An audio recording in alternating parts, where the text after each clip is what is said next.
कौन? बलराम जी पिछले जन्म में कौन है? श्री लक्ष्मण जी। लक्ष्मण जी ही इस जन्म में बलराम बने हैं। क्यों बने बलराम? इसका भी एक कारण था। एक बार की बात है कि जब भगवान श्री राम 14 वर्ष का वनवास पूरा करके आए, उस समय गुरु वशिष्ठ जी ने लक्ष्मण जी की पीठ थपथपाई। वाह लक्ष्मण, तुम्हारे जैसा भाई इस धरती को अब पता नहीं कब नसीब होगा। तुमने अपने भाई के लिए अपनी पत्नी का, अपनी निद्रा का, अपने भोजन का त्याग किया है। लक्ष्मण जी ने 3 चीजें त्यागी हैं। पत्नी, 14 वर्ष के लिए पत्नी, नींद और निद्रा, नींद और भोजन। तो भोजन नहीं किया, सोए नहीं 14 साल, और 14 साल तक किसी नारी का स्पर्श नहीं किया श्री लक्ष्मण जी ने, क्योंकि मेघनाथ को वरदान था कि जो 12 वर्षे नींद नारी जो त्यागेगा, इसके अलावा युद्ध करेगा सो वह मारा जावेगा। इसी के सत पर है वह जीवित मेघनाथ बलवान, सुन लीजिए स्वामी गुप्त कथा का ज्ञान। मेघनाथ को कितनी शक्तियां थीं? मेघनाथ को वरदान था 12 साल तक जो नींद और नारी त्यागेगा वही मेघनाथ को मार सकेगा, नहीं तो नहीं। तो लक्ष्मण जी ने कहा 12 नहीं, हम 14 साल के लिए त्यागेंगे। 14 साल के लिए नींद नारी, और नींद नारी नहीं, तीसरा भोजन भी त्याग दिया। लक्ष्मण जी कुछ खाए नहीं, सिर्फ भगवान श्री राम के चरण धोकर, माता जानकी के चरण धोकर लक्ष्मण जी केवल चरण अमृत पी के 14 साल जीवित रहे। जब सीता जी नहीं थी तो केवल राम के चरण धो धोकर लक्ष्मण जी जब भी पानी पिया करते थे, राम के चरणों को धोकर चरणों का धौमन पिया करते थे। ऐसे लक्ष्मण जी सबसे सेवक धर्म कठोरा, बड़ा स्नेह श्री लक्ष्मण जी का। जब गुरु वशिष्ठ जी पीठ थपथपा रहे थे, लक्ष्मण जी आपने तो नारी, निद्रा और आहार का त्याग किया है। राम जी बोले प्रभु, लक्ष्मण ने नारी और नींद का त्याग किया है, मैं जानता हूं। 14 साल तक सोए नहीं। राम जी ने कहा पर लक्ष्मण ने भोजन बराबर किया है। गुरु वशिष्ठ जी ने लक्ष्मण जी से कहा, लक्ष्मण जी आपने भोजन किया है 14 साल तक? लक्ष्मण जी ने कहा गुरु जी नहीं किया। तो राम जी आप क्यों कह रहे हैं कि भोजन किया है? राम जी बोले मैं रोज खाने के पहले लक्ष्मण को दौना भर भर के जो फल मैं खाता था वो अपने लक्ष्मण को देता था। लक्ष्मण जी बोले भैया जब आप मुझे दौना देते थे ना तो मैं उन फलों से कह देता था फल अभी मैं राम जी की सेवा में लगा हूँ, तुम्हें खाने का समय नहीं है। जब 14 साल बाद अयोध्या लौटूंगा तब राम का दिया प्रसाद ग्रहण करूंगा। तो मैंने वो सारे फल अपने भक्ति के बल से अयोध्या भेज दिए। वहां सभी दौने रखे थे। राम जी ने कहा कहाँ है? तो वहां पर रखे थे एक स्थान पर। पूरे दौने गिनवाए तो 4 दौने कम निकले। राम जी ने मुस्कुरा कर कहा लक्ष्मण आपने 4 बार तो भोजन किया है, इसमें 4 दौने कम हैं। लक्ष्मण जी ने कहा प्रभु 4 दौने इसलिए कम हैं, पहला दौना वो कम जब आपका वनवास जिस दिन हुआ था उस दिन वनवास सुबह सुबह हो गया था, तो उस दिन आपने कुछ खाया नहीं था। तो जब आपने ही नहीं खाया तो मुझे नहीं दिया, मैंने नहीं खाया, पहला दौना वो कम है। दूसरा, जब पिता की मृत्यु का समाचार आपने सुना तो आपने उस दिन नहीं खाया, दूसरा दौना वो कम है। तीसरा दाना, जब रावण सीता माँ का हरण करके गया, उस दिन रावण भी सुबह सुबह ही 10 बजे 9 बजे ही हरण करके चला गया था। उस दिन भोजन आपने नहीं किया, सीता जी की खोज में आप लगे रहे, तो आपने नहीं किया तो हमने नहीं किया।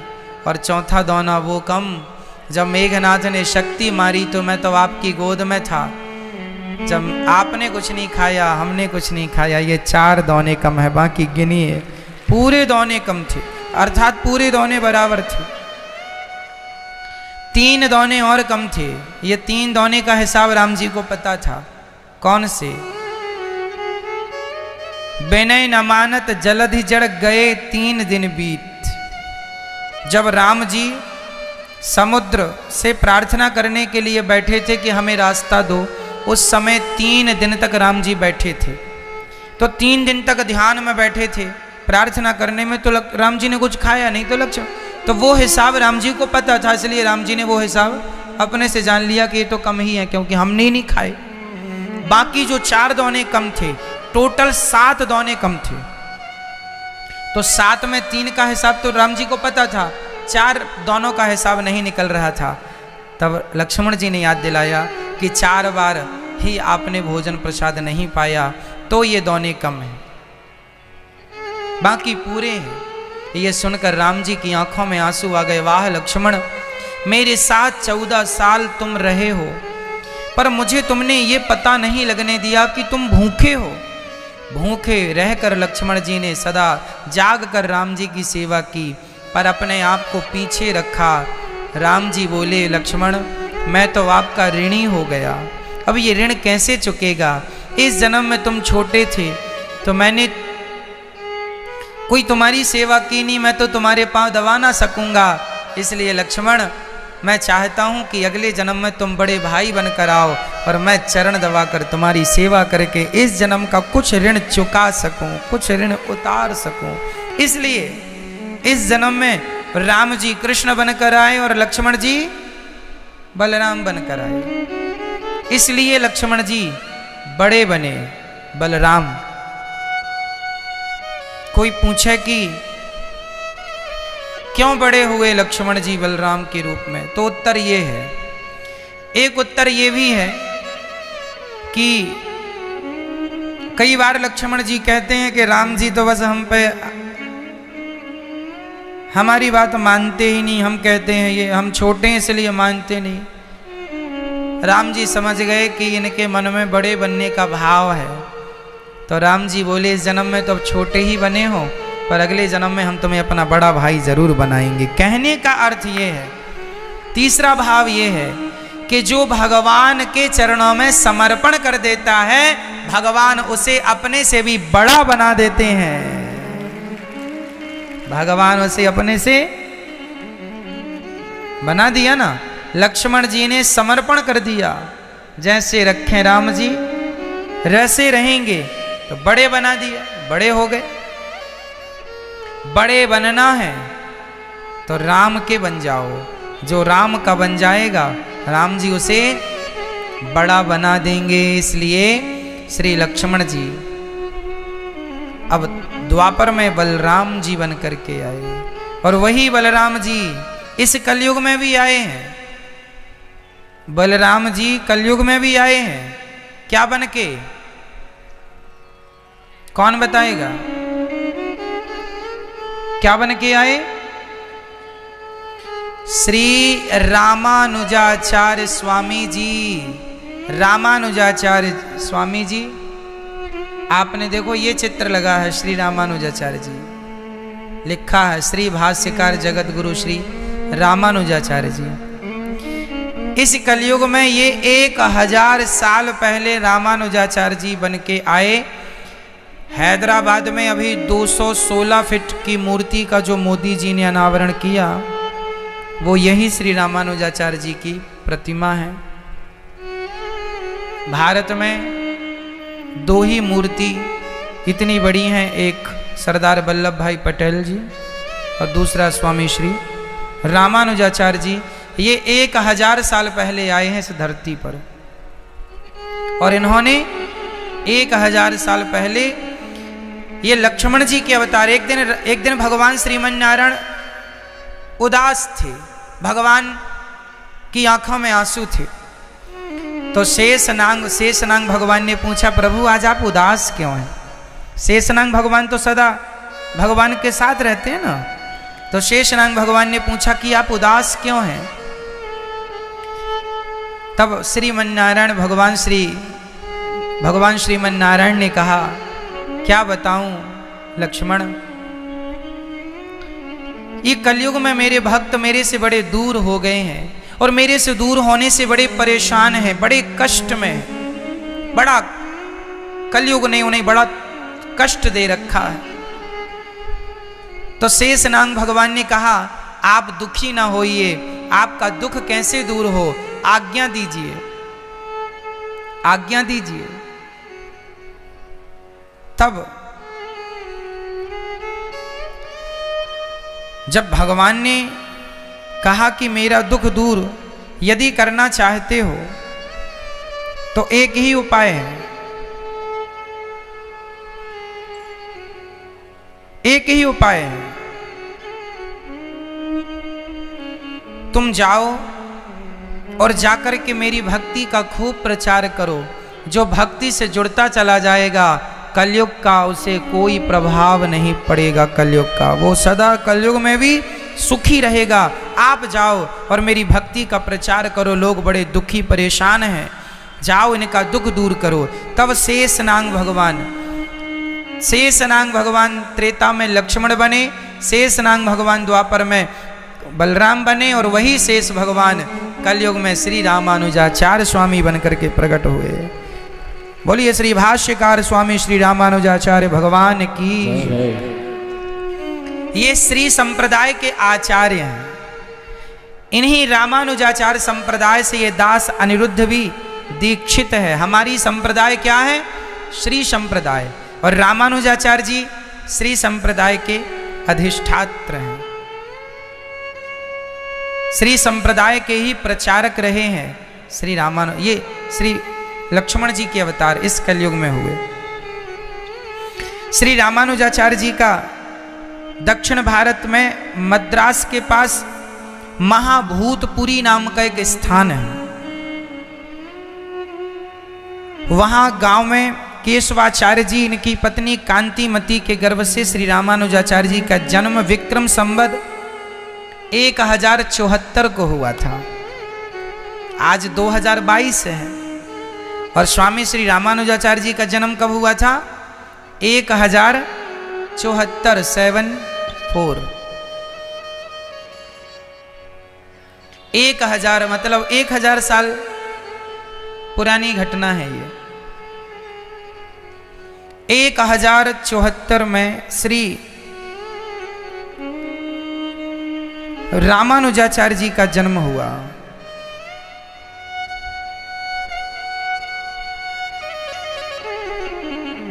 और इनकी माता, इनके पिताजी थे श्री केशवाचार्य जी, इनकी पत्नी अर्थात इनकी माता कांतिमती। श्री रामानुजाचार्य जी की माता का नाम है श्री कांतिमती, इनके पिताजी का नाम है श्री केशवाचार्य जी।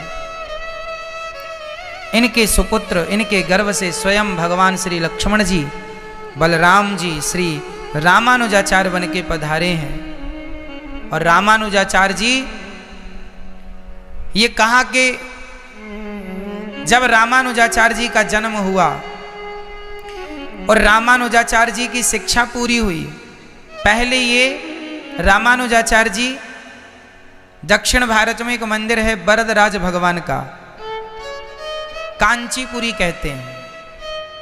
वहां के मंदिर में वरदराज भगवान जी की पूजा करते थे। फिर वहां जैसे आज रंगनाथ मंदिर कहते हैं ना, रंगनाथ भगवान दक्षिण भारत में श्री रंगम, रंगनाथ भगवान के उस समय अधिष्ठात्र हुए थे श्री यामुनाचार्य जी। यामुनाचार्य जी ने रामानुजाचार्य जी से मिलना चाहा, क्योंकि रामानुजाचार्य जी बहुत उद्घट विद्वान थे। तो यामुनाचार्य जी की मृत्यु आ गई। भगवान के पार्षद आए, बोले चलो आपका समय पूरा हो गया। कलयुग घबरा गया। यदि यमुनाचार्य जी और रामानुजाचार्य जी ये दोनों शक्तियां मिल जाती तो कलयुग खत्म हो जाता।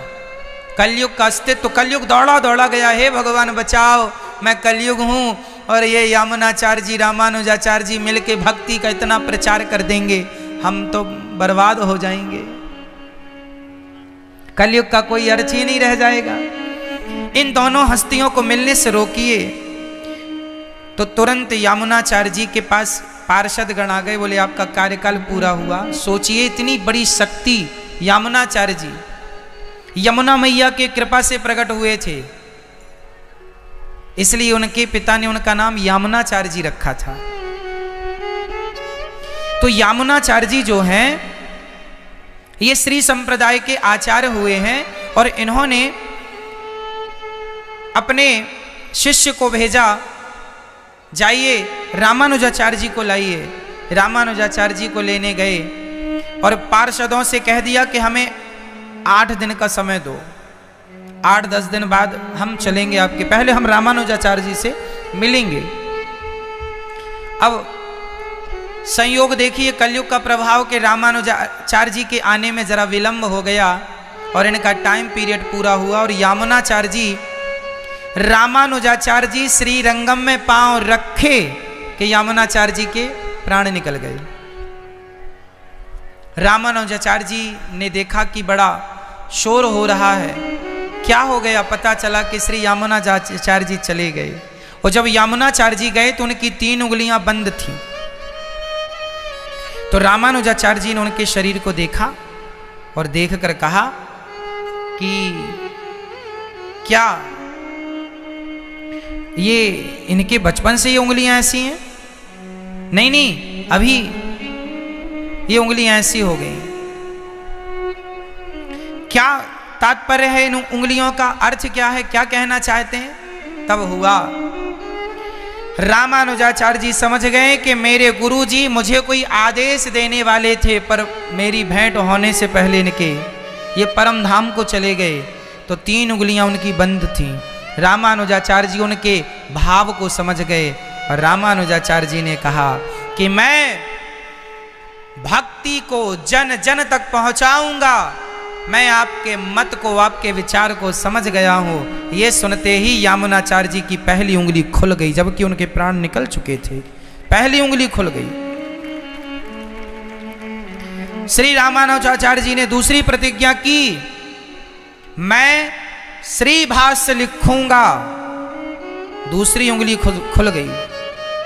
और अंत में श्री रामानुजाचार्य स्वामी ने कहा कि मैं इस सनातन धर्म को, सनातन संस्कृति को, श्री संप्रदाय को जन जन तक पहुंचाकर जीव मात्र का कल्याण करूंगा और सबके हृदय में भगवान श्रीमन नारायण को स्थापित करूंगा। ये सुनते ही उनकी 3 उंगलियां खुल गईं और तब उनकी मृत्यु हुई। जाने के बाद भी उन्होंने अपने प्राणों को रामानुजाचार्य जी के लिए बचा के रखा। रामानुजाचार्य जी ने उन्हें अपना गुरु माना, यमुनाचार्य जी को। और फिर रामानुजाचार्य जी श्री रंगम आए, फिर इन्हें सन्यास की दीक्षा दी, तो इनका नाम हुआ है यतिराज। यतिराज मतलब, यति मतलब सन्यासी, सन्यासियों के जो राजा है वो श्री रामानुजाचार्य जी हैं। यतिराज इनका नाम पड़ा। कहा जाता है कि जब स्वामी रामानुजाचार्य जी सन्यास लेकर श्री रंगनाथ जी पहुंचे, तब वहां पर भगवान श्री रंगनाथ जी मंदिर के गर्भगृह से उठकर 7 सीढ़ी बाहर आए और रामानुजाचार्य जी का उन्होंने स्वागत किया था।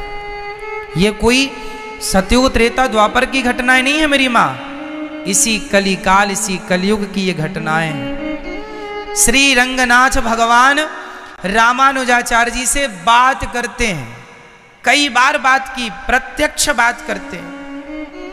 एक बार रामानुजाचार्य स्वामी जी के सभी शिष्यों ने कहा कि हमने तो सुना है कि आप शेषा अवतार हैं, तो हम लोग कैसे जाने कि आप शेषा अवतार हैं? आप 1000 शिष्यों के प्रश्नों का उत्तर एक साथ दे दें तो हम मान लेंगे कि आप शेषा अवतार हैं। तो एक पर्दा लगाया गया 1000 लोग सामने खड़े किए गए और 1000 सवाल सबने एक साथ पूछे श्री रामानुजाचार्य जी से। तब श्री रामानुजाचार्य जी ने, क्योंकि शेषनाग भगवान के 1000 मुंह है ना, शेषनाग भगवान के कितने मुख हैं? 1000 मुख हैं। तो 1000 मुख से श्री रामानुजाचार्य जी ने उस समय दुनिया को यह विश्वास दिलाने के लिए कि मैं साक्षात शेषावतार हूं। लोग जानते तो थे कि ये शेषावतार हैं, पर लोगों को देखना था। तब 1000 शिष्यों के प्रश्नों का उत्तर एक साथ 1000 मुंह से दिया, प्रत्येक मुंह से अलग अलग उत्तर। कुछ लोगों ने तो कपड़ा हटाकर देखा तो वहां स्वयं शेष भगवान ही उत्तर देते हुए नजर आए। सब ने दंडवत की प्रभु, कोई संदेह नहीं, चरणों में गिर पड़े। श्री संप्रदाय के सबसे श्रेष्ठ आचार्य तो सभी हैं। श्री रामा कहते हैं कि आप कुछ ना करें, केवल रामानुजाचार्य भगवान की शरण ग्रहण कर लें। आचार्य की कृपा के बिना भगवान का दर्शन नहीं होता। भगवान की कृपा तब होगी जब आचार्य की कृपा हो। गुरु की कृपा नहीं होगी तो भगवान की कृपा नहीं होगी।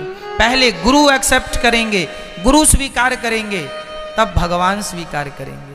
इसलिए जो रामानुजाचार्य जी की शरण में चला गया, जो श्री रामानुजाचार्य जी को गुरु मान करके उस संप्रदाय से जुड़ा, वो निश्चित श्री रामानुजाचार्य जी उसे स्वीकार। श्री संप्रदाय के सभी भक्त, सभी भक्तों के आचार्य श्री रामानुजाचार्य जी हैं और फिर हम सबके आचार्य हैं।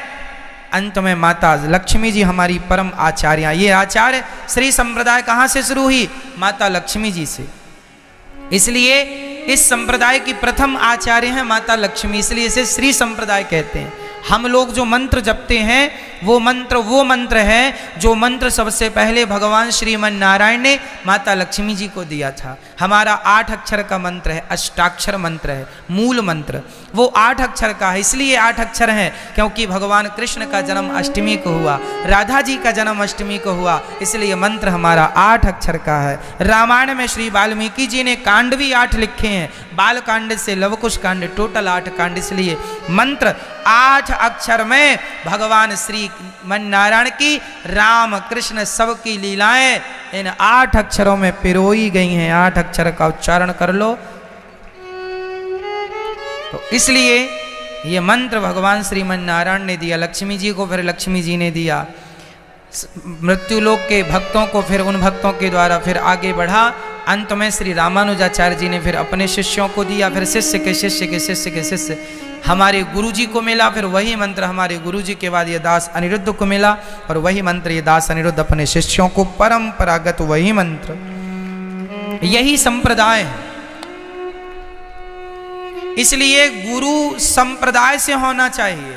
आपके गुरु कोई ना कोई संप्रदाय से ही हो। यदि आपने मनमुखी गुरु बना लिए हैं तो गुरु जी जो मंत्र देंगे वो मनमुखी वाला होगा, वो मंत्र परंपरा संप्रदाय वाला नहीं होगा। और जब तक मंत्र संप्रदाय परंपरा से नहीं होगा तब तक वो मंत्र कोई शक्तिशाली ही नहीं होगा। भाई परंपरागत चीजें चल रही हैं। हमारे गुरुजी ने पहले लाखों बार इस मंत्र को जपा, उनके गुरुजी ने करोड़ों बार जपा, उनके गुरुजी ने करोड़ों, जपते जपते मंत्र सिद्ध हो गया और वही सिद्ध मंत्र हमको प्राप्त हुआ और हमने उसे जपा। और सिद्ध मंत्र जब आपके कानों में जाएगा तभी तो आपका मंगल होगा, कल्याण होगा। इसलिए गुरु परंपरा अच्छी हो, इसलिए पानी पियो छान के और गुरु बनाओ जान के। गुरु परंपराओं से होने चाहिए, मनमुखी नहीं, कुछ भी गुरु। कई गुरुओं को तो यही नहीं पता कि मंत्र कौन सा देना है और देते हैं और शिष्य जपते हैं, इसलिए ना शिष्यों को कोई लाभ है। गुरु भी नरक चेला भी होए नरक में ठेलम ठेला। इसलिए हमारी भारतीय संप्रदाय परंपराएं, हमारी श्री संप्रदाय श्री रामानुजाचार्य स्वामी जी, रामानुजाचार्य जी ने भारत में जितने भी सनातन धर्म को ना मानने वाले लोग थे सबको शास्त्रार्थ में पराजित करके और उन सब के हृदय में भगवान श्रीमन नारायण की भक्ति स्थापित की। श्री रामानुजाचार्य जी जब छोटे से थे तब इनके गुरु जी जो थे, इनके गुरु जी थे श्री यादव प्रकाश जी। रामानुजाचार्य जी छोटे थे तब इनका इतना प्रभाव बढ़ गया कि एक राजा की बेटी को प्रेत लग गया। तो प्रेत लगा तो प्रेत उतारने के लिए यादव प्रकाश जी को बुलाया, क्योंकि उस समय यादव प्रकाश जी बड़े पंडित थे। अच्छा, यादव प्रकाश जी के स्कूल में, गुरुकुल में श्री रामानुजाचार्य जी पढ़ते थे, शिष्य थे अर्थात विद्यार्थी थे। तो यादव प्रकाश जी, एक राजा की बेटी को भूत लगा, प्रेत लगा, तो प्रेत उतारने यादव प्रकाश जी गए। तो प्रेत ने यादव प्रकाश जी से कहा, रे मैं तेरे बस का नहीं हूं, तेरे विद्यालय में जो वो रामानुजाचार्य उसे भेज। यदि रामानुजाचार्य अपने पांव धो के मुझे पिला दें तो मैं यहां से तर जाऊंगा। अब तो रामानुजाचार्य जी की बड़ी ख्याति हो गई कि इनके पांव धोकर पीने से प्रेत का उद्धार हो गया। अब यादव प्रकाश जी जलन के मारे इनको मारने के षड्यंत्र रचने लगे। जहर दिया, मारना चाहा, पर ये तो साक्षात शेष भगवान है, तो जहर क्या करे। अंत में यादव प्रकाश जी ने, रामानुजाचार्य जी इतने बड़े विद्वान हो गए कि यादव प्रकाश जी ने इन्हें पढ़ाया था, और अंत में यादव प्रकाश जी ने इनसे सन्यास की दीक्षा लेकर इन्हें गुरु बनाया कि आप तो हमारे गुरु हैं। गुरुओं के गुरु श्री रामानुजाचार्य जी। ऐसे नास्तिकों को इन्होंने भगवान से जोड़ा। एक धनुर्दास नाम का एक पहलवान था, उसकी पत्नी बड़ी सुंदर थी। जब भी वो निकला करे ना तो अपनी पत्नी को छाता लगा के चलता, उल्टा उल्टा चलता, उल्टी चाल चलता, पत्नी की तरफ मुंह करके उल्टा चलता था, पत्नी की तरफ छाता लगा के। कोई कहे क्यों रे, कितना बड़ा स्त्री लंपट है। तो बोले क्या हुआ, मेरी पत्नी को धूप लगेगी, काली पड़ जाएगी, तो छाता लग, खुद धूप में चले पर पत्नी को छाता लगाए, उल्टा चले। ये श्रीरंगम की बात है। एक दिन रामानुजाचार्य जी की नजर पड़ी कि ये पहलवान धनुर्दास रोज अपनी पत्नी के छाता लगा के उल्टा उल्टा, वो सारा गांव हंसता, लोग बड़ी मजा लेते इसके। मैया लो, मैया जागो मेरी मां, सुबह हो गई। चंदा मामू सो गए, सूरज चाचू जागे। सुनो, श्री रामानुजाचार्य जी ने धनुर्दास को देखा कि यह पत्नी का बड़ा गुलाम है। रामानुजाचार्य जी समझ गए कि यह तो घोर नरक जाएगा। जो अपनी पत्नी से इतनी आसक्ति, देखो आसक्ति तुम्हें नरक ले जाएगी, चाहे पत्नी की हो, चाहे पति की, चाहे पुत्र की हो, चाहे पैसे की। आसक्ति तुम्हें कहां ले जाएगी, बोलो जोर से, नरक ले जाएगी। इसलिए ज्यादा आसक्ति ना हो। रामानुजाचार्य जी समझ गए कि ये तो नरक जाएगा, लेकिन आचार्य हैं श्री रामानुज, वो समझ गए कि इसे मैं बचा सकता हूं नरक जाने से। कैसे बचाएंगे? तो एक दिन रामानुजाचार्य जी ने धनुर्दास को बुलाया, यहां आओ, ये तुम अपनी पत्नी को क्यों देखते हो ऐसे? बोले महाराज मेरी पत्नी बहुत सुंदर है, मैंने आज तक इतनी सुंदर कोई स्त्री नहीं देखी जितनी सुंदर मेरी पत्नी है। ऐसा धनुर्दास ने कहा। भगवान श्री रामानुजाचार्य जी ने कहा कि यदि मैं तुम्हें तुम्हारी पत्नी से सुंदर और कुछ दिखा दूं तो? मेरे भगवान रंगनाथ जी बड़े सुंदर हैं। तो बोला धनुर्दास कि यदि मेरी पत्नी से सुंदर तुम्हारे भगवान होंगे तो मैं अपनी पत्नी को छोड़कर तुम्हारे भगवान के पीछे चलूंगा। अब तो रामानुजाचार्य जी रंगनाथ भगवान से बोले, प्रभु रंगनाथ जी बड़े काले हैं। भगवान बोले, स्वामी जी बोले श्री रामानुजाचार्य जी, भगवान बोले सुनो आज जरा गोरे हो जाओ। काले हो, वो उसकी पत्नी तो गोरी है, और आपको देखेगा कहीं बोला कि ये तो हमारी पत्नी से काला है, फिर ये कभी भक्त नहीं हो सकता। तो भगवान बोले जरा आज इसको अपनी मोहिनी सी सूरत दिखा देना, है ना, अच्छी वाली। ये कह के रामानुजाचार्य जी पर्दा बंद कर दिए। प्रभु जरा कंगी वंगी करो, अपनी सवारो, अपने आप को ठीक करो, भक्त आया है आपको देखने के लिए। सच्ची घटना है ये। रामानुजाचार्य जी बात करते थे ना श्री रंगनाथ भगवान से। बोले आपका भक्त आया है, वो सुंदरता पे न्यौछावर होना चाहता है, तो जरा आज वो कन्हैया वाली सुंदरता दिखा देना जिस पर राधा जी मरती हैं, उस सांवली सी सूरत को जरा दिखाओ।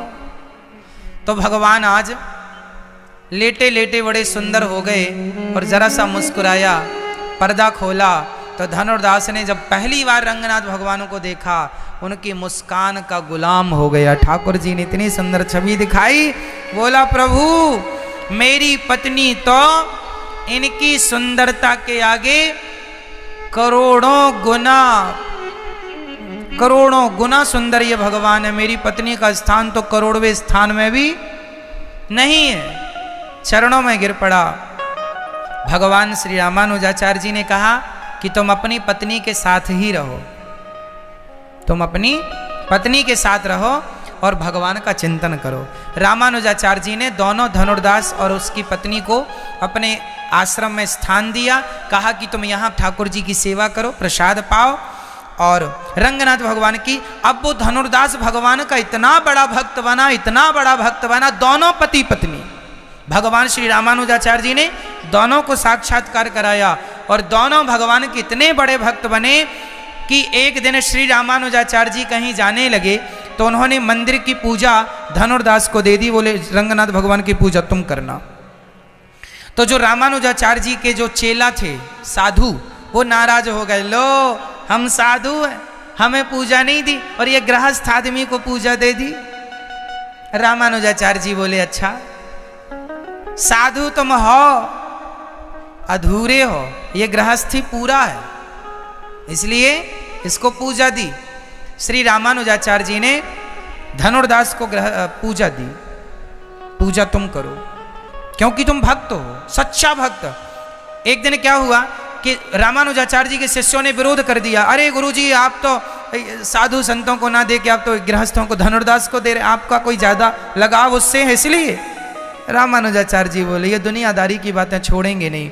तो आज एक रात को रामानुजाचार्य जी ने एक लीला की, सारे साधु लोग सो गए और रामानुजाचार्य जी भी अपने बिस्तर पर सोए और धनुर्दास तो अपनी गृहस्थ था तो अपनी पत्नी के पास गया, वहां पत्नी के साथ सोया। हुआ क्या कि धनुर्दास तो जल्दी उठ के सवेरे पूजा पाठ के लिए तैयारी करने लगे। आज धनुर्दास की ना नींद जल्दी खुल गई तो वो उठ के चला गया, पत्नी अकेली कमरे में सो रही है।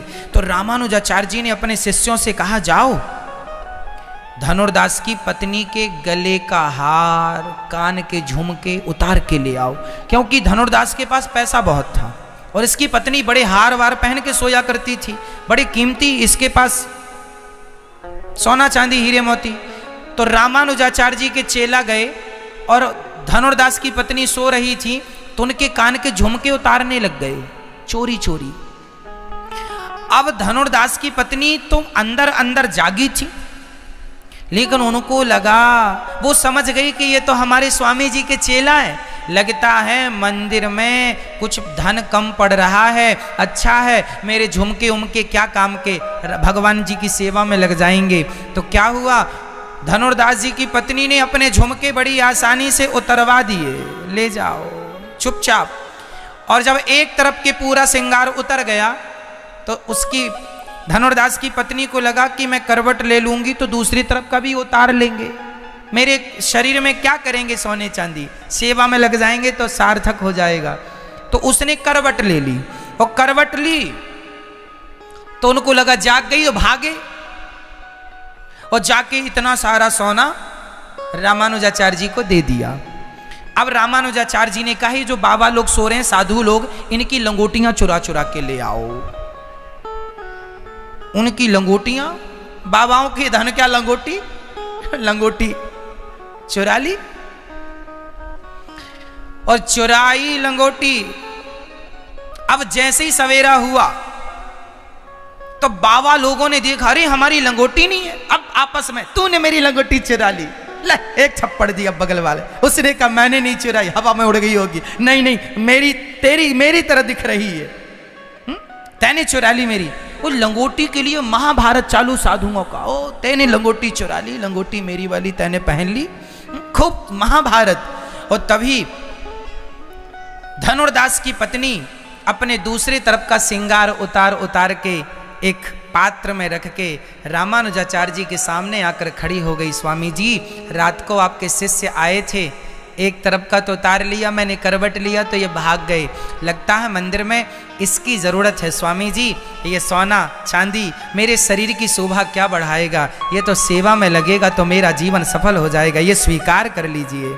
रामानुजाचार्य जी ने साधुओं को बुलाया, आओ देखो, तुम्हारी एक लंगोटी गुम होने से तुम लोग देखो महाभारत कर रहे हो, और ये देखो इसका सारा सोना हमने उठवा लिया था रात को, लेकिन इसके अंदर जरा सा लालच नहीं है, ये पूरा लेके पहुंच गई। रामानुजाचार्य जी ने उसका पूरा सोना वापस किया। बेटी, हम तो ये साधुओं को बताना चाहते थे कि तुम गृहस्थ में रह के जितना त्याग तुम्हारे अंदर है उतना त्याग ये साधुओं के अंदर नहीं है, इसलिए पूजा का अधिकार भगवान इन धनुर्दास को श्री रामानुजाचार्य जी ने दिया। रंगनाथ जी की पूजा का अधिकार धनुर्दास जी को दिया। जरूरी नहीं है कि मैं साधु बन गया तो श्रेष्ठ हो जाऊं। मेरी माँ, आप गृहस्थों में रह करके अपनी पत्नी के साथ रहकर, अपने पति के साथ रहकर, अपने बच्चों के साथ रहकर आप यदि अपने मन को भगवान में लगाते हैं और संसार से मतलब नहीं, त्याग है आपके जीवन में, आप सबसे बड़े संत हैं, सबसे बड़े सन्यासी हैं। जरूरी नहीं है कि कपड़ा रंग लेने से ही आपके अंदर त्याग जागेगा। अरे आप घर में रह के पैंट शर्ट पहनने वाले लोग, क्या आप अपने इस वेशभूषा में त्याग नहीं ला सकते? ना तो कपड़े बदलने की जरूरत है साहब, ना तो घर छोड़ने की जरूरत है, आपका तो केवल मन बदलना चाहिए। मन सबके बीच में रहो पर भगवान में मन लगे, भगवान प्यारे हो। ना तो पत्नी के संग रहो पर पत्नी के साथ रहकर भी पत्नी से बातें भगवान की हो, चर्चा भगवान की हो। अब भोगों की चर्चा नहीं, भगवान की चर्चा हो, ये तो गृहस्थी है। अब भगवत चर्चा हो, ईश्वर का चिंतन हो, ये गृहस्थी है। आप लोग गृहस्थों को कम ना समझिए, आप सच्चे गृहस्थी हो जाएंगे तो भगवान ने साधुओं के घर जन्म नहीं लिया, भगवान ने दशरथ जैसे गृहस्थियों के घर जन्म लिया है। भगवान ने वसुदेव देवकी जैसे गृहस्थियों के घर ही तो जन्म लिया है। कोई साधुओं के घर भगवान जन्म लेने कहां से जाएंगे? आप गृहस्थ बस अपनी गृहस्थी का ठीक ठीक पालन कर लें। कैसे पालन?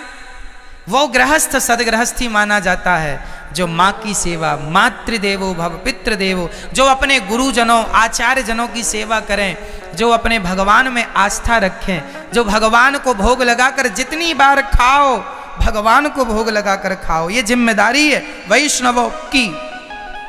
तुम अपने कमरे में तुम पोहा भी खा रही हो तो पहले भगवान को वहीं से बिस्तर पर बैठ के खा रहे, बिस्तर पर वैसे खाना नहीं चाहिए, पर आप यदि अपने बिस्तर पर बैठ के भी खा रहे हैं तो वहां से ही पहले भगवान को भाव से स्मरण कर लें, हे नाथ स्वीकार कीजिए। इतना कह दो तो वो भोग लग गया, भगवान ने स्वीकार कर लिया। फिर वो प्रसाद खाओ बिना भोग लगाए।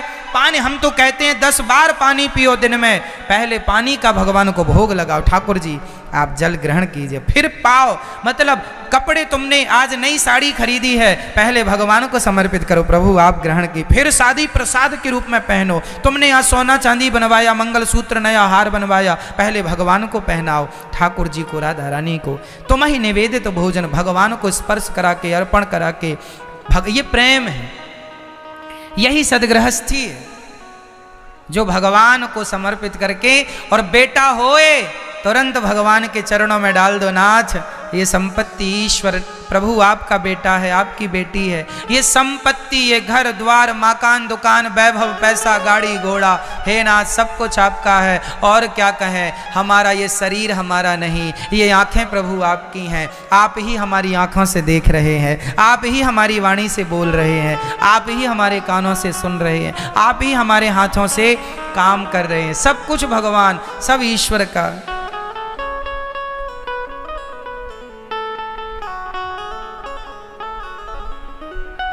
भगवान को अर्पित कर दीजिए, समर्पण है ये, यही भक्तों की। तो ये श्री रामानुजाचार्य जी की कथा हम अब और सुनाएंगे तो बड़ा समय लगेगा। कथाएं तो बहुत सारी हैं श्री रामानुजाचार्य जी की, बहुत दिव्य दिव्य चर्चाएं हैं। श्री संप्रदाय की तो बड़ी जिस दिन से ये धरती